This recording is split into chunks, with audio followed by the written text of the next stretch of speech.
नमस्कार, स्वागत है। मैं हूं पूजा सचदेवा और आप देख रहे हैं न्यूज़ 18 का डिजिटल प्लेटफॉर्म। प्राइवेट नौकरी करने वाले लोगों के लिए पीएफ का अमाउंट एक बड़ा सहारा होती है। थोड़ी थोड़ी राशि हर महीने जुड़ते जुड़ते एक बड़ी राशि बन जाती है। प्राइवेट नौकरी करने वालों के लिए पीएफ का मतलब मुसीबत का साथी। बच्चों की पढ़ाई या शादी में पैसे कम पड़ रहे हैं तो पीएफ अकाउंट से निकाल लेते हैं। घर खरीदना है तो पीएफ अकाउंट में सालों से पड़ी राशि को इस्तेमाल करते हैं। घर में कोई बीमार हो तो पीएफ का पैसा काम आ जाता है। कुल मिलाकर जो मिडिल क्लास परिवार है उनके लिए पीएफ अमाउंट एक बड़ा सहारा है। लेकिन पीएफ का पैसा निकालने के लिए एक बड़ा प्रोसेस है जिसको आपको फॉलो करना होता है और उसके बाद ही आप अपना पैसा पीएफ अकाउंट से निकाल सकते हैं। अक्सर लोगों की शिकायत ये रहती है कि पीएफ का पैसा निकालने की प्रक्रिया बहुत आसान नहीं है। लोगों को 10 तरह के फॉर्म भरने पड़ते हैं, इससे परेशानी होती है। लेकिन आज हम पीएफ पर चर्चा क्यों कर रहे हैं? हमारे देश में ज़्यादातर लोग प्राइवेट जॉब करते हैं।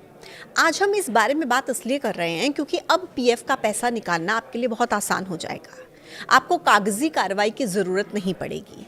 आप डायरेक्ट एटीएम या फिर यूपीआई से आराम से पीएफ का पैसा निकाल पाएंगे एक क्लिक में, क्योंकि कर्मचारी भविष्य निधि संगठन यानी कि ईपीएफओ, इसमें एक बड़ा बदलाव होने वाला है। सरकार ईपीएफ के सदस्यों के लिए निकासी प्रक्रिया में एक डिजिटल चेंज लाने की तैयारी में है।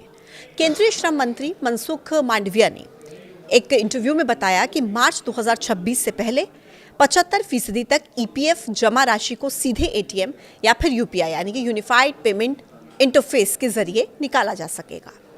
इस कदम का मुख्य उद्देश्य है समय लेने वाली कागजी कार्रवाई और प्रक्रियात्मक यानी कि जो प्रोसेसिंग होती है, पूरा प्रोसेस होता है, उसमें जो देरी होती है उसको पूरी तरीके से खत्म करना। हालांकि श्रम मंत्री ने यह भी कहा कि आप अभी भी अपनी 75% ईपीएफ राशि तुरंत निकाल सकते हैं। मार्च 2026 से पहले मंत्रालय एक ऐसी सुविधा शुरू कर रहा है जिसके तहत एक सब्सक्राइबर एटीएम के जरिए अपना ईपीएफ आराम से निकाल सकता है। मंत्रालय ईपीएफ निकासी को यूपीआई से भी जोड़ेगा। कुल मिलाकर पीएफ निकासी प्रक्रिया काफ़ी आसान हो जाएगी, क्योंकि लोगों को अभी भी पीएफ अमाउंट निकालने में काफ़ी परेशानी होती है। लेकिन अब डिजिटल युग में पीएफ खाते से पैसे निकालना आसान हो जाएगा।